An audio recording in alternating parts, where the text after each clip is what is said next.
Stock shock na tagas out, Motaro shock inverted 310mm in. Yes, classmate, pinapalitan na ni boss ang kanyang suspension na tagas at sulit na sulit sa isang magandang suspension ngayon.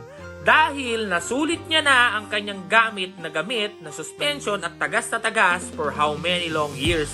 Kaya, deserve o worth it niya ng papalitan ngayon ang kanyang suspension para masulit ang kanyang pinagdaan ng serbisyo noon. Kaya, sa'yo boss, salute! Dahil na-awardan ka ngayon ng isang panibagong suspension para sa iyong motorsiklo at napag-isip-isip mo na kailangan mo itong palitan, good to say, si Motaro ang napili mo para sa iyong motorsiklo na Honda Beat. Kaya, sa inyo dyan classmate, sa mga naghahanap ng suspension o may mga tagas issue na rin, si Motaro ay meron 310mm na pwede para sa inyo. Kahit anong motorsiklo nyo, mapa Honda Click man yan, Mio, or Honda Beat, ay pwede. Kaya kung interesado ka, chat mo na lang kami para sa link para mabigyan ka namin. At pwede mo itong isalpak sa iyong motorsiklo na pwede kang umorder online o pwede kang pumunta sa shop para magpakabit. Salamat!